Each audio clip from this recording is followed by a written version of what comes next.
नमस्कार, मैं डॉक्टर विजय शुक्ल। साथी लोकेंद्र सिंह वैदिक और गब्बर सिंह वैदिक ने मानो अग्निकर्म से आयुर्वेद के अग्निपथ को दिखा दिया हो। रामपुर बुशहर की ऊंचाई पर स्थित राजकीय आयुर्वेदिक चिकित्सालय की दीवारों में इन दिनों एक नाम गूंज रहा है, डॉक्टर कपिल शर्मा का। हाल ही में जिला किन्नौर से आए रामपुर पहुंचे डॉक्टर शर्मा ने जिस तन्मयता और समर्पण से अपने दायित्व को निभाना शुरू किया है, वह केवल चिकित्सा नहीं, एक पुनर्जागरण जैसा अनुभव दे रहा है। और इस पुनर्जागरण की जड़ में है अग्निकर्म, एक ऐसी आयुर्वेदिक चिकित्सा पद्धति जिसे आधुनिक विज्ञान अक्सर भूल गया, लेकिन जिसकी आंच अब भी रोगियों की पीड़ा को भस्म कर सकती है। अग्निकर्म कोई साधारण उपचार नहीं, यह आयुर्वेद की उस विराट परंपरा का हिस्सा है जहां लौह, ताम्र, पंचधातु जैसे विशिष्ट यंत्रों के माध्यम से त्वचा के विकारों का उष्मा से शमन किया जाता है, यानी समूल नाश। यह विधि सिर्फ उपचार नहीं करती, बल्कि रोग के मूल कारण को निष्क्रिय करती है, बिना किसी दवा, एंटीबायोटिक या स्टेरॉइड के।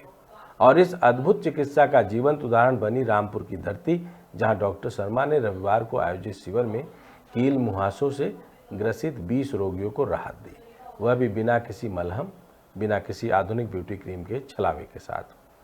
आज जब बाजार में सौंदर्य के नाम पर रसायन परोसे जा रहे हैं, हर गली नुक्कड़ पर पिंपल हटाओ की झूठी गारंटी बिक रही है, वहीं डॉक्टर कपिल शर्मा ने आयुर्वेद के सच्चे शस्त्र का प्रयोग कर दिखाया कि शरीर को प्रकृति के नियमों से ही सही किया जा सकता है, ना कि रासायनिक युद्ध से। अग्निकर्म में जहां एक ओर ताप से रोगग्रस्त ऊतक निष्क्रिय किए जाते हैं, वहीं दूसरी ओर वह स्थानिक रक्त संचार और ऊतकों की मरम्मत को तीव्र कर देता है। इसे केवल त्वचा का उपचार कहना उसके साथ अन्याय होगा। यह आत्मबल, धैर्य और अनुशासन की चिकित्सा है। डॉक्टर शर्मा ने इस सेवा को केवल एक शिविर तक सीमित नहीं रखा। पिछले रविवार उन्होंने एक विशेष अनुशासन कर्म शिविर में 80 मरीजों को लाभ पहुंचाया था। यह संख्या केवल आंकड़ा नहीं, यह विश्वास का पैमाना है जो रामपुर की जनता के हृदय में उनके लिए बन रहा है। और यह विश्वास ऐसे समय में पनप रहा है जब सरकारी स्वास्थ्य सेवाओं पर अक्सर प्रश्न चिन्ह लगाए जाते हैं, जब आयुर्वेद को केवल वैकल्पिक कहकर किनारे किया जाता है। यह डॉक्टर शर्मा की कार्यशैली ही है जो उन्हें महज एक चिकित्सक नहीं बल्कि सेवक बनाती है। रोगी के दुख को देखकर सिर्फ इलाज नहीं करते, बल्कि एक भरोसा भी लौटाते हैं। वह भरोसा कि आयुर्वेद आज भी जीवित है, आज भी सक्षम है और आज भी जनता के बीच जाकर रोग को जड़ से मिटा सकता है, उसका समूल नाश कर सकता है। स्थानीय नागरिकों की प्रतिक्रिया भी अपने आप में एक सामाजिक प्रमाण पत्र है। जहां आधुनिक क्लिनिक और क्रीमों ने निराश कर दिया, वहां एक सरकारी आयुर्वेदिक चिकित्सक ने आशा की लौ जलाई। लोगों ने साफ कहा कि उन्हें पहली बार ऐसा लगा कि किसी डॉक्टर ने उनकी समस्या को समझा, उसका कारण बताया और फिर समाधान भी किए, यह भी बिना किसी गोली का प्रयोग किए हुए। रामपुर के इस आयुर्वेदिक चिकित्सालय में अब न केवल जड़ी बूटियों की गंध है, बल्कि सेवा, समर्पण और आयुर्वेद की गरिमा भी बस गई है। और इस गरिमा के पीछे खड़े हैं डॉक्टर कपिल शर्मा जैसे वह कर्मयोगी, जो न सिर्फ अग्निकर्म के यंत्र चलाते हैं, बल्कि समाज की जड़ता पर भी उपचार की अग्नि प्रज्वलित करते हैं। जब देश भर में स्वास्थ्य का अर्थ केवल निजी अस्पताल, महंगे पैकेज और कॉस्मेटिक क्रीम रह गया हो, तब हिमालय की गूंज से एक आवाज उठती है, आरोग्यम परम भाग्यम, आरोग्यम परमम भाग्यम। और यह आवाज है आयुर्वेद की, जो डॉक्टर कपिल शर्मा जैसे सेवाभावी चिकित्सकों के हाथों में न सिर्फ जीवित है, बल्कि जन जन तक पहुंचने को तत्पर है। रामपुर में अग्निकर्म से निकली यह चिंगारी अब एक चिकित्सा आंदोलन बन सकती है, यदि इसे समझा जाए, सराहा जाए और समर्थन मिले और इसे अन्य जगह पर पहुंचाया जाए।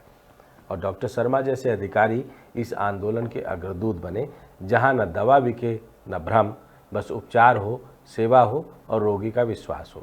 यही है आयुर्वेद की सच्ची गाथा, यही है आधुनिक भारत में उसकी प्रासंगिकता का जीवंत प्रमाण।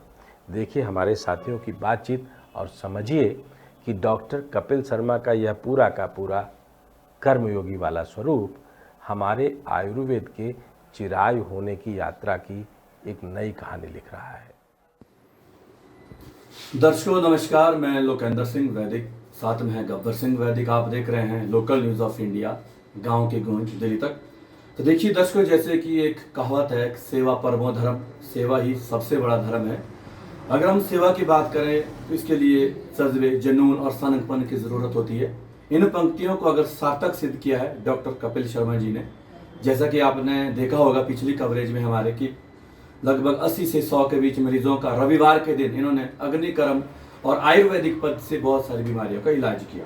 और आज इसी कड़ी में फिर से आज रविवार के दिन यहाँ पर बहुत सारे मरीजों को बुलाया गया है। अग्निकर्म और आयुर्वेदिक पद्धति से इलाज किया जा रहा है। जैसे कि आपने इनको सुना होगा, गायकी के क्षेत्र में भी डॉक्टर कपिल शर्मा का नाम बहुत बड़ा है। आप सोशल मीडिया और यूट्यूब इनका अपना चैनल है के माध्यम से देखते रहते हैं।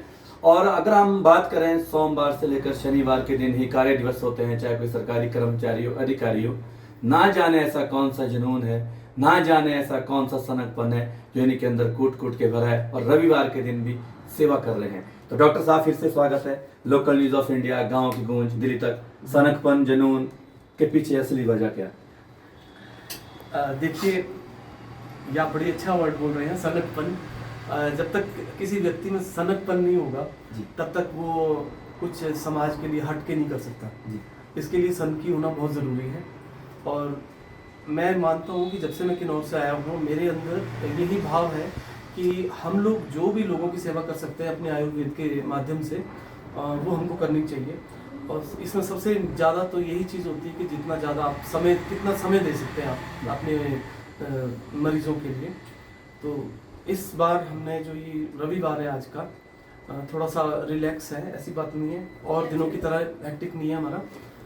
आज हमने कई मरीज कील और मुहासों से बड़े परेशान हैं, तो सिर्फ वही मरीज़ बुलाए हैं जिनको कील और मुहासे हैं, और उनको हम अग्निकर्म से आज निकालेंगे। और उनको जो भी किसी की ब्यूटी में फ़र्क पड़ रहा है, किसी को किसी और तरह से उन चीज़ों से परेशानी है, तो कोशिश करेंगे कि वो आज के बाद उनसे निजात पाएंगे। जैसे हम कील और मुहासों की बात करें, चाहे युवक हो, युवती हो, चाहे कोई भी हो इंसान, कहीं ना कहीं या सोशल मीडिया या ऑनलाइन देखता रहता है कि इसका इलाज कैसे किया जाए, कैसे सुंदर दिखा जाए, क्योंकि सबसे बड़ा है भी अभिशाप है ये। लेकिन रामपुर शहर के अंदर इस पद्धति अग्निकर्म के द्वारा जो आप इलाज करने जा रहे हैं, तो इससे पहले क्या ये चीज़ें होती थी या कि आपने अभी शुरुआती दौर? जी बिल्कुल, ये देखो, अग्निकर्म जो है बड़ी एंशियंट आयुर्वेद की हमारी थेरेपी है, और अग्निकर्म बड़ी मेन चिकित्सा मानी जाती है आयुर्वेद में। आप लोग सभी जानते हैं आयुर्वेद से ही एलोपैथी का जन्म हुआ है। फादर ऑफ सर्जरी जो है हमारे आचार्य सुश्रुत कहा जाता है, आप कभी भी सर्च कर सकते हैं, आचार्य सुश्रुत फादर ऑफ सर्जरी है। तो वहीं से ही ये सर्जरी शुरू हुई है। तो जिन विधियों से वो काम करते थे, हम लोग ये चाहते हैं कि उन्हीं विधियों को हम आज के इस मॉडर्न युग में दोबारा से पेश करें। जैसे रविवार के दिन ही क्यों चुनते हैं आप? सोमवार से लेकर शनिवार तक कार्य दिवस रहते हैं। देखिए, अन्य दिन ऐसे हैं कि काफ़ी लोग यहाँ पर मरीज़ आते हैं, बड़ी उम्मीदों से आते हैं, बहुत दूर दूर से आते हैं। किसी की बस 1 बजे जानी है, किसी की 2 बजे जानी है, तो हमको सबका ध्यान रखना पड़ता है। सबका ध्यान रखते हुए मैं ये चाहता हूँ कि अगर मैं और दिन करूँगा तो फिर बेचारे जो दूर से आए हैं वो आज आएंगे, फिर शाम को वापस जाएंगे, फिर कल उनको दोबारा से आना पड़ेगा। इसलिए उनको परेशानी ना हो, इसलिए पहले से हम लोगों ने पूरे हफ्ते में प्लानिंग की थी। जिसको कील मुहासे उनको आज बुला के किया। क्या नाम है अंकल जी आपका? कहाँ के रहने वाले हैं आप? कुमसू के हैं। तो आज आप संडे के दिन अस्पताल आए हैं, क्या बड़ी वजह, क्यों आए? सुनाई नहीं देता है आपको? आज क्यों आए आप अस्पताल जी? इलाज के लिए, जांच के लिए बोला हुआ। अच्छा, तो कितनी उम्र है आपकी अभी? 78 है। तो ये तो बचपन से ही है कि बाद में? बाद में काफ़ी साल हो गए। हाँ, हो गए कोई 15-20 साल। तो उसके लिए ये निकला। बाद में निकला। तो क्या लग रहा है कि अब इसका समाधान होने वाला है?